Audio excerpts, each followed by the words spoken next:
It just reminded me, and I should remind all of us as well, okay? This church belongs to the Lord, and not Lifegate or, a specific people, but it belongs to God. And we are to use it for the glory and honor of God. Indeed, Johnny, thanks for sharing. Thanks for encouraging us as well through your sharing. And this morning, I just want to continue on with a sermon with our series on the Exodus. Thinking through this particular chapter, one of the things that I was doing actually is actually just to consider some of the things that have been in my mind. One of this word that I've been thinking through and keep coming back to me is the word multiplication. So one day I was just sitting down at my study table and I was thinking through, okay, what it all means, multiplication, for our church here at Lifegate. And the more I think about it, the more I get scared. I want to be a pastor. I want to be a leader that leads the church to multiply. Now, if you're one of those people who prefer to not multiply, to have a small church, I would say that this is not the kind of church that we want to be. Okay? Now, I don't want you to think that when we talk about multiplication, the first thing that comes to our mind is all this vibe about big churches and having, actually there's nothing wrong with being a big church. Okay, I've been to many big churches, and I was taken on a trip to America, and I've seen how the many wonderful things that they have done. But I'm not a pastor who would just be happy maintaining the church, because that's not what the Bible calls us. Jesus did not call us to maintain the church. He called us to be disciple makers. He called us to continue to touch as many lives as possible. And, in the months ahead, in the years ahead, we want to be talking about what multiplication means in this church. What are some of the things that we have to change to make sure that this church continues to multiply? Not just in numbers, in the way you touch people, in the gospel that you preach. So there are a lot of ways to multiply, but one thing that we will not do is to sit still and be comfortable where we are. We want to multiply. And as I was sitting down there thinking through multiplication, I get a little worried and concerned. And I start to ask myself, what if the members are not journeying together? What if the members are not thinking the way you are thinking? What if the members are just happy being a small church? What if the members are, just being happy, being comfortable with where they are at? What if they don't want to move? What if they don't want to move out of their chair? What if they don't want to move out of, whatever situation that they are in? And then I was reminded of this verse in 1 Corinthians chapter 3, verse 6. Because I was worried. I was concerned. What if, God, you may have given me this plan. But what about the people? Are they going to come alongside? And this verse came to mind when I got worried. It says, I planted the seed in 1 Corinthians chapter 3, verse 6. Apollos watered it, but God has been making it grow. I planted a seed, Apollos watered it, but God has been making it grow. Now I know this is in the context of disunity in the church at Corinth. But Paul says that, he's working very hard to make sure that the unity comes back to the church. He will do what he can to make sure that the unity will come back to the church. But at the same time, he recognized that unity can only come through God.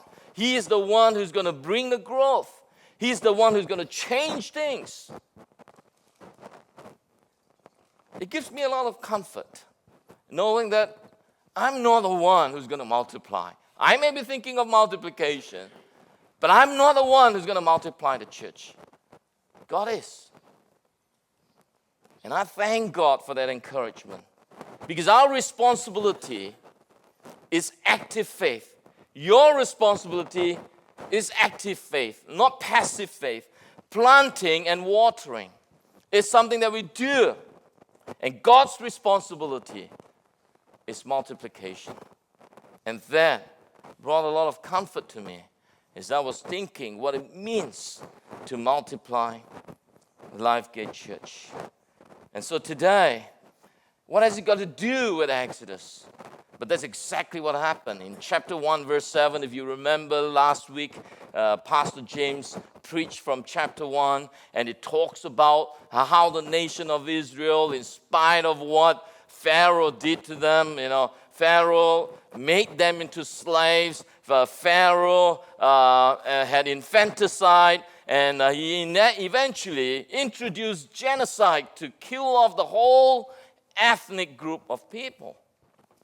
But he was unsuccessful. The Bible tells us in chapter 1, verse 7, there were 4 verbs that was used there in chapter 1, verse 7. It talks about increase. It talks about being fruitful. It talks about, there are 4 things here, which I have to look at it now. It's all about multiplication. It's all about growing. In spite of the fact that they tried to clamp it down, it kept growing. Why? So he gives you a big picture in chapter 1 that this nation is special in God's eyes. In spite of what people tried to do, they kept growing. And chapter 2 is where it starts to focus on what happened. How did that happen? How did the nation continue to grow in spite of all the oppression and persecution? And chapter 2 kind of hone in on a particular family and say, this is how it happened. This is what happened that caused the multiplication and all.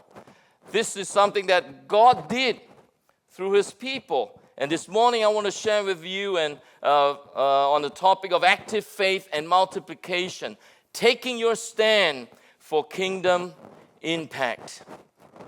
For kingdom impact. So if you look at this particular passage, it all talks about when ordinary believers. Did I not turn it on? Okay. See, when ordinary believers take practical steps of faith, God responds with extraordinary multiplication. God responds with extraordinary multiplication. And how did it do that? How did it do that? And in Acts chapter 2, it honed in on a particular family. And this is what happened. In Exodus chapter 2, verse 1 to verse 10. Now a man of the tribe of Levi married a Levite woman. And she became pregnant and gave birth to a son. When she saw that he was a fine child, she hid him for 3 months. But when she could hide him no longer, she got a papyrus basket for him and coated it with tar and pitch. Then she placed the child in it and put it among the reeds along the bank of the Nile. His sister stood at a distance to see what would happen to him. Then Pharaoh's daughter went down to the Nile to bathe, and her attendants were walking along the river bank. She saw the basket among the reeds and sent her female slave to get it. She opened it and saw the baby. He was crying, and she felt sorry for him. This is one of the Hebrew babies, she said. Then his sister asked Pharaoh's daughter, shall I go and get one of the Hebrew women to nurse the baby for you? Yes, go, she answered. So the girl went and got a baby's mother. Pharaoh's daughter said to her, take this baby and nurse him for me, and I will pay you. Isn't it wonderful? You nurse your own kid and you get paid for nursing. Wow. When the child grew older, she took him to Pharaoh's daughter, and he became her son. She named him Moses, saying, I drew him out of the water. Actually, the word Moses in Egypt really means a boy or a male. Okay, but in the Hebrew, it sounds like I drew him out of the water. This is an interesting story. Okay, it's an interesting story. But I want you to see there's a few observations that I can make from here. Now, when the baby was born, one of the first things the mother said was that, when the mother saw the baby and said that he was a fine child. In fact, the word see happens a lot in this passage. Everybody seems to be seeing things, okay? But when the baby was born, it says that when she saw that he was a fine child, she hid him for 3 months. So the first thing is that a fine child. Now, the word fine here is toph in Hebrew. And the word toph is the same word that was used in Genesis chapter 1 when God said it was good the first day. It was good the second day. It was good the third day, and so on. It's the same word, good, in Genesis chapter 1. When God said it was good, what was God thinking, you reckon? I know it's hard to read the mind of God. But it just say that, well, it fits into what? My purpose. It fits into my purpose. And so, when Moses' mother saw him and said that he's a fine boy, she's seeing what God sees. Because in Acts chapter 7, when Stephen was in front of the Jewish leaders, he was on trial, and he recounted the story of the nation of Israel. He said this, God was the one who saw that Moses was a fine boy as well.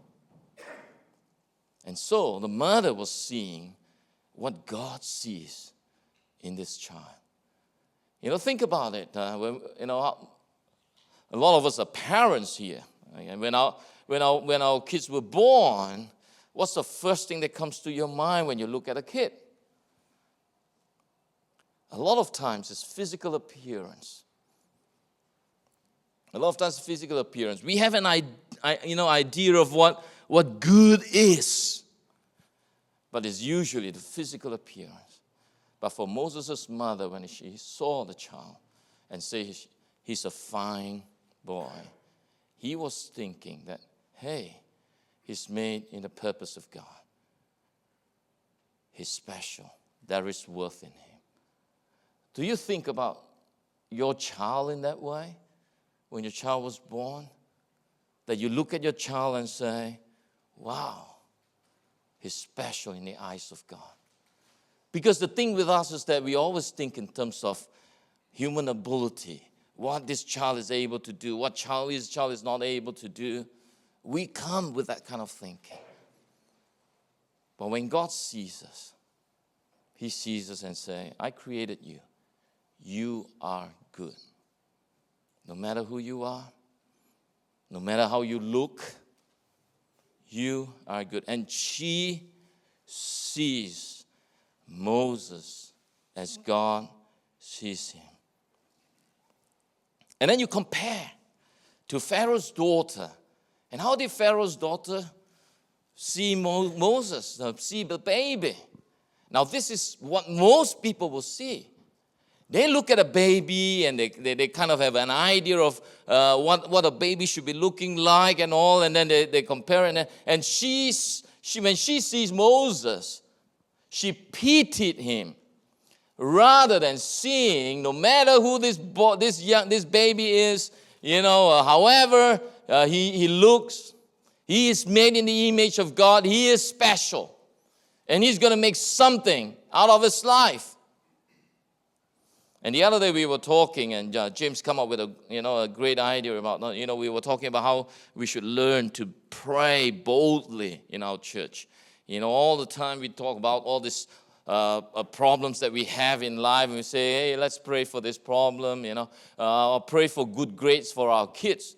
And we were saying, instead of just praying for good grades for our kids, why don't we pray for our kid and say, God, make them your man or your woman when they grow up. Rather than just praying all those things like, oh God, make him to become a doctor or make him or her a man or a woman of God. Whereas for people who see a child and start pitying, they're just seeing maybe, oh, this child is not able to do this or that. Poor child. No. They're made in the image of God. God has something special for the child. So she's not just seeing what God sees. She acted on what she can do. Moses' mother, that's what she did. Moses' mother did not just sit back in defeat or accept tragedy under the guise of faith and say, oh no, it's such a bad timing, having a baby, such a bad timing, the nation, Pharaoh is persecuting us and all. But you know what? For her to have a baby during persecution tells me one thing. She was fighting for her faith. She was fighting for her faith. She hid him for 3 months at great personal risk. Why would she want to do that? Because she believed God has something for the nation. She believed that. She was acting out her faith and doing what she could. So she hid him for 3 months at great personal risk. She would have him as long as she could.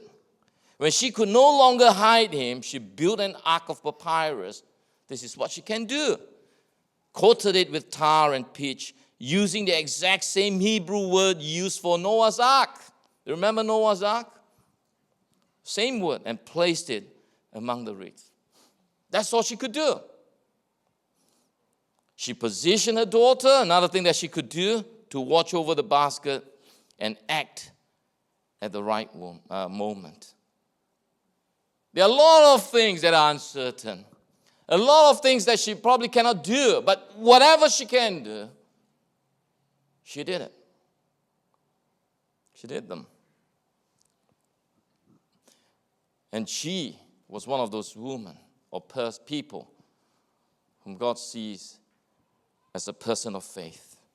It says here in Hebrews 11:23, by faith, Moses' parents hid him for 3 months after he was born, because they saw he was no ordinary child, and they were not afraid of the king's edict. They were not afraid. They have children not because, maybe accident or whatever. They were perpetuating a nation. They were being fruitful and multiplying. That's what they could do. And then the third thing that she did was she pushed against a common lie. She pushed against a common lie. It says, to her, you are never too weak or too vulnerable. Some of us here sitting here today, and you are thinking, Pastor, what can I do? I'm a nobody. I'm so weak, And some of you will be thinking, some of you are acting actually out in a way, and be thinking, Pastor, I know that you've been asking us to give towards this and that, but really, whatever I can give is so insignificant. And some of us, when we think like that, we say, I might as well not give at all. But I'm going to challenge you today. If $1 is the only amount that you can give right now, that's your capacity to give. And you know what? God can still make use of that $1. Instead of saying it's insignificant, I won't do anything about it, I won't give. You start small and see what God can do through you. So to her, she's not too weak. If you read the passage carefully, it talks about now a man of the tribe of Levi. Now, you know what? In this passage, the man was only mentioned once. And what's the act of the man? What's the only thing he did in this passage?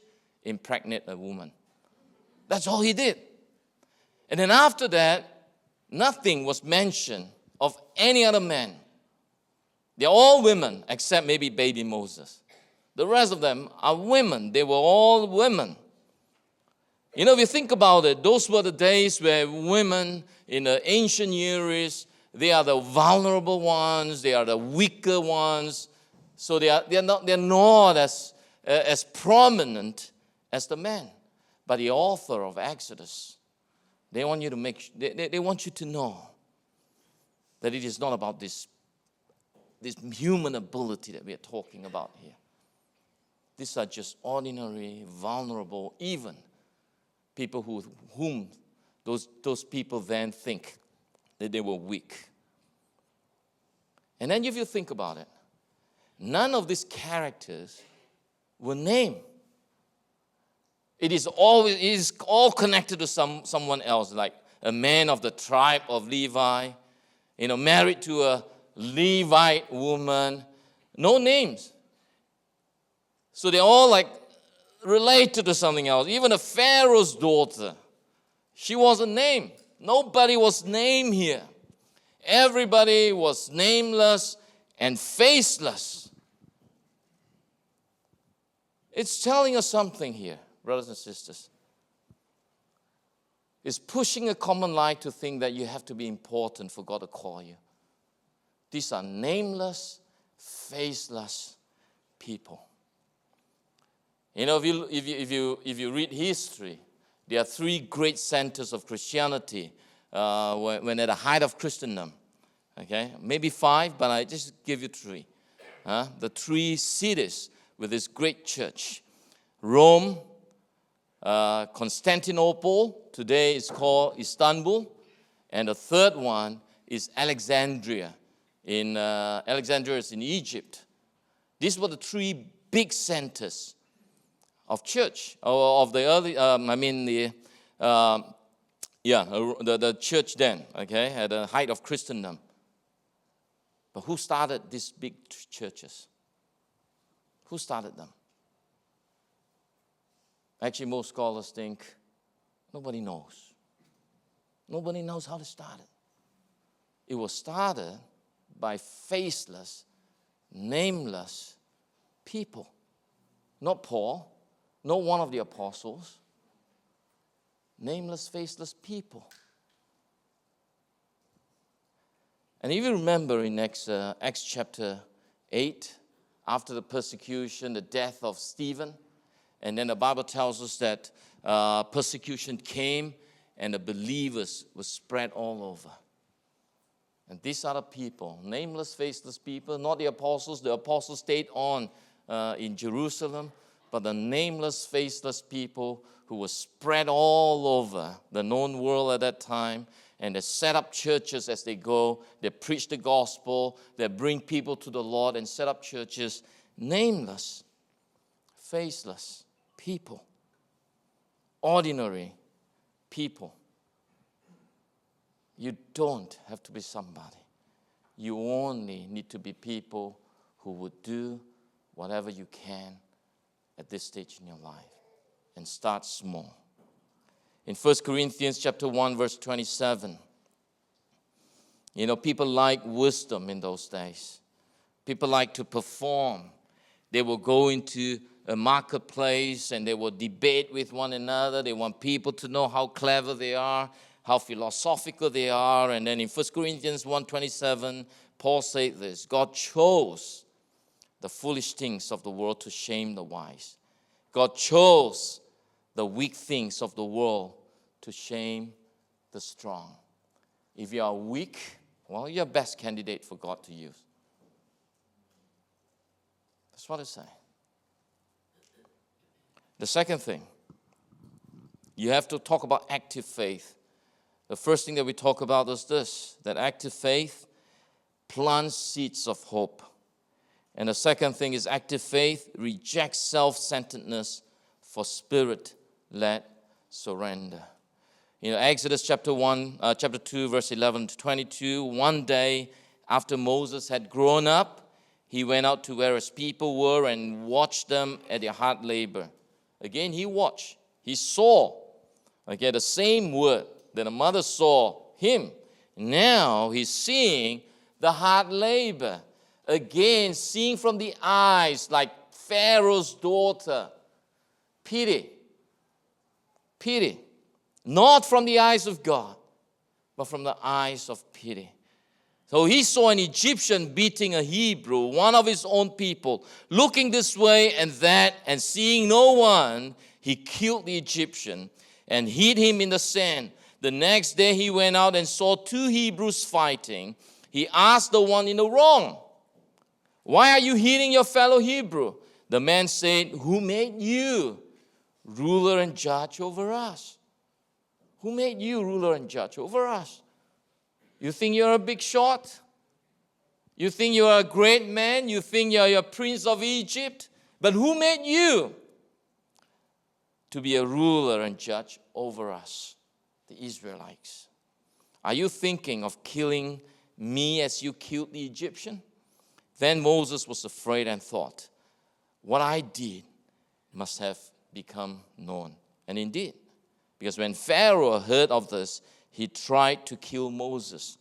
But Moses fled from Pharaoh and went to live in Midian, where he sat down by a well. Now a priest of Midian had 7 daughters, and they came to draw water and fill the troughs to water their father's flock. Some shepherds came along and drove them away. That's why I say in those days, women tend to be more vulnerable than men. And here, in some ways, they were bullied. But Moses got up. But this time it's different. He got up and came to their rescue and watered their flock. He wasn't killing someone this time. He was saving the girls, from the shepherds. When the girls returned to Reuel, their father, he asked them, "Why have you returned so early today?" They answered, "An Egyptian rescued us from the shepherds. He even drew water for us and watered the flock." "And where is he?" Reuel asked his daughters. "Why did you leave him? Invite him to have something to eat." Moses agreed to stay with the man who gave his daughter Zipporah to Moses in marriage. Zipporah gave birth to a son, and Moses named him Gershom, saying, "I have become a foreigner in a foreign land." What happened to Moses here? Moses started off thinking that he's a leader, entitled leadership. Because I'm a prince of Egypt, raised in a palace, I'm entitled, I must be good. So he raises a prince of Egypt, and when he saw an Egyptian beating a Hebrew, of course he by then has identified himself as a Hebrew, not an Egyptian. So he tend to protect the Hebrew people. But he sees them just like Pharaoh's daughter saw him, with eyes that are pitying. And he saw this group of Israelites, and he pitied them. He saw wrongly. He did not see these people from the eyes of God. And then when a Hebrew fighting another Hebrew, he thinks that he has the authority. But his leadership was an entitled leadership. People didn't recognize him. People didn't recognize him.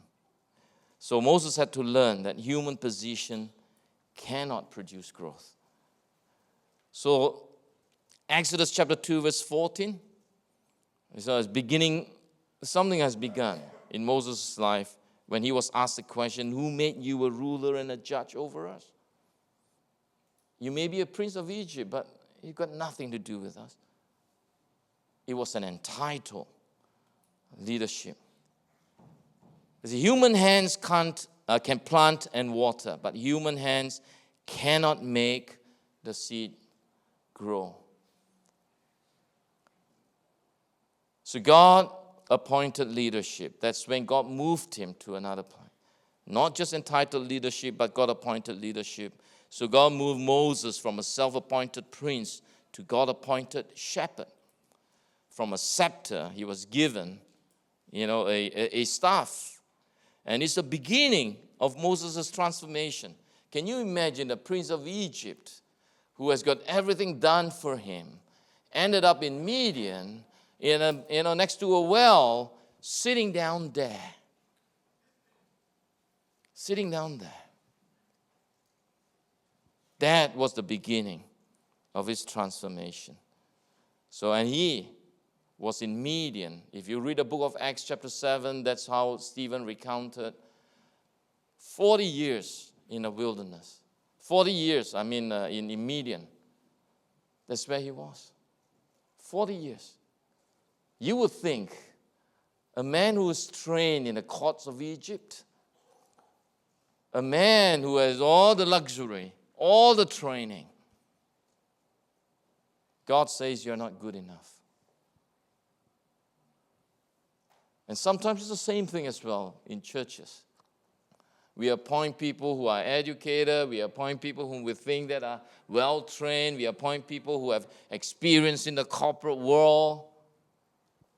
But God doesn't see us that way. No matter who you are, that 40 years is a must for Christian leadership. Where God humbles us. God wants us to see, from the way he sees people. So 40 years, an obscure shepherd. God refined him, stripping him away the Egyptian self-reliance. And then he gave him a shepherd's rod or staff. D.L. Moody said, apparently this is what D.L. Moody said. He says, Moses spent 40 years thinking he was somebody, 40 years learning he was nobody, and 40 years seeing what God could do with a nobody. 40 years. He lived 120 years. He died 120 years. So for the first 40 years, in Egypt. And then the next 40 years, in the desert of Midian, and finally 40 years in the wilderness, going towards the promised land. And finally, active faith trusts God alone to multiply. I think as a church, that's what we must do, to trust God. We do what we can, but we trust God to do the rest. During that long period, the king of Egypt died. So one king died, the Israelites wasn't freed. They still groaned in their slavery and cried out, and their cry for help because of their slavery went up to God. God heard their groaning, and he remembered his covenant with Abraham, with Isaac, and with Jacob. So God looked on the Israelites and was concerned about them. And as Israel groaned in heavy bondage, the narrative shifts entirely from human struggle to divine initiative. Brothers and sisters, no matter what you're going through, I know it's tough. Pain and suffering is not going to go. If you live here today, if you live on earth and you think, it'd be so good to go to a place where there's no pain and suffering, so we move from one place to another place trying to find peace. No, you're not going to find that. The best, the peace that you really need is the peace to know God sees you. God remembers you. God is concerned for you. And the word concern here in the original Hebrew language actually means know you. God knows you. If you're known by God, that's the best. That's the best. God is concerned, and he knows. He knows you.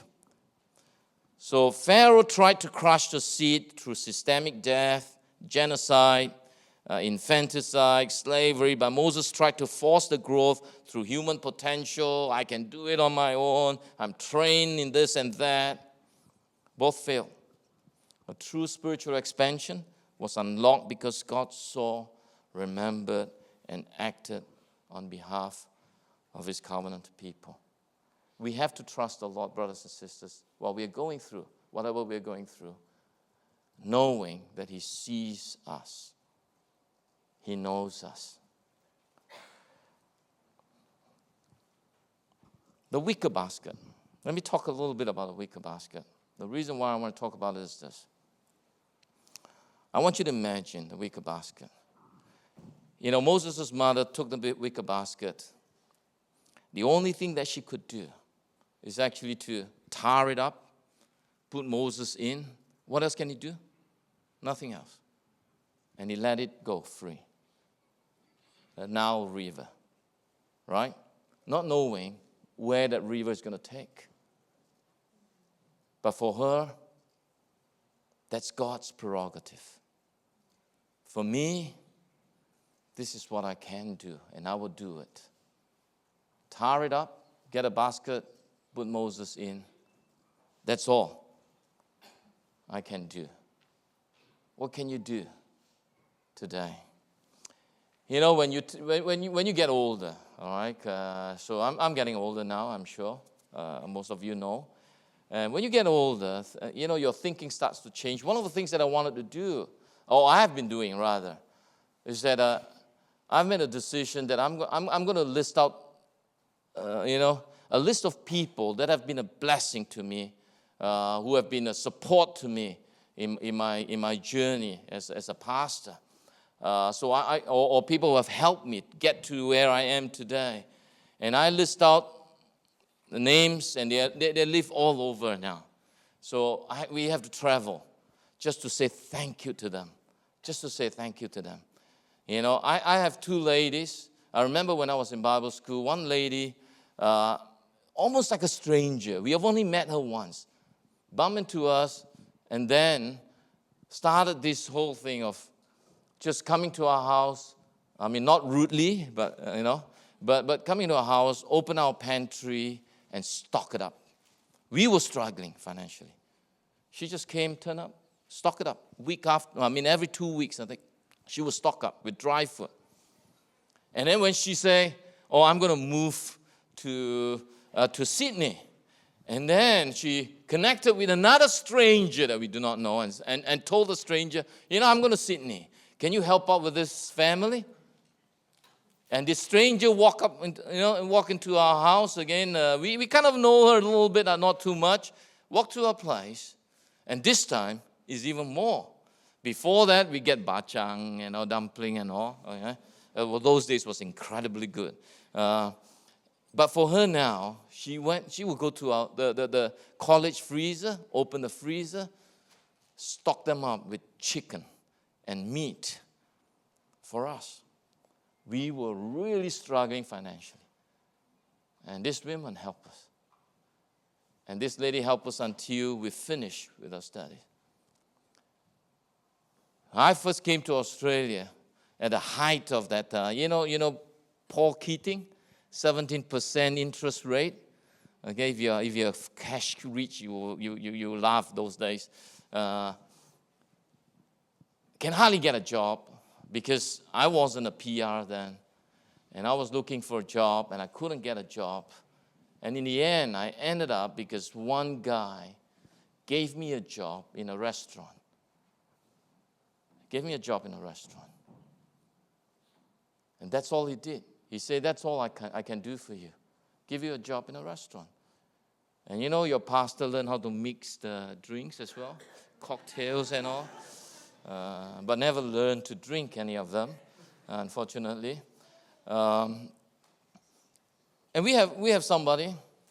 We were struggling financially to pay our Bible school fees, and somebody who just came and gave us and sent us a check, and we say we cannot accept your check, and the person say why? Because to us, he was on Social Security. He was giving us then his Social Security check so that we can go to Bible school. And we wanted to return the check to him, and he said this. I remember it very well. And he said, "Tham Fuan, don't ever rob me from the blessing of God." It's a generous people. Don't ever rob me from the blessing of God. Sheepishly, I took that money. And then another businessman just called us up and said, "How much money do you need?" And then he paid for the school fees. And thank God I got a scholarship as well, and a good foundation. They gave me 50% of my tuition fees. I wasn't a PR or anything like that at that time. Just an international student who hardly have any support. But God used these people. I don't think any one of them have any kind of thinking, oh, I think you'll be a pastor at LifeGate one day. No. They just do what they could to trust the Lord to take on the rest. I know a lot of us can do something. A lot of us. Some of us think that it's too small, so we say, oh, embarrassing to do that, so I'm not going to do anything. No. We have the capacity to do something no matter how small and how ordinary you think you are. So, when you go out of this place during the week, ask yourself, where has God placed me that requires active faith? Where does God, right now, where did He place me that requires active faith? And then take one courageous step. You don't have to wait for perfect conditions. Just do it. It's not Nike, okay? Just do it. No matter how small, how little. Don't just say, the church must have a program for this. The church must do something. No matter how small, how insignificant, just do it. Do what you can.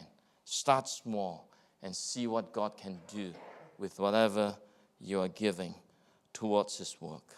And tomorrow morning when you wake up, take 60 seconds before starting your daily routine. Maybe you should try it.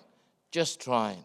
And pray the next prayer. Father, thank you that you have called me to be a co-laborer in your kingdom. Today, I choose active faith over fear and passivity.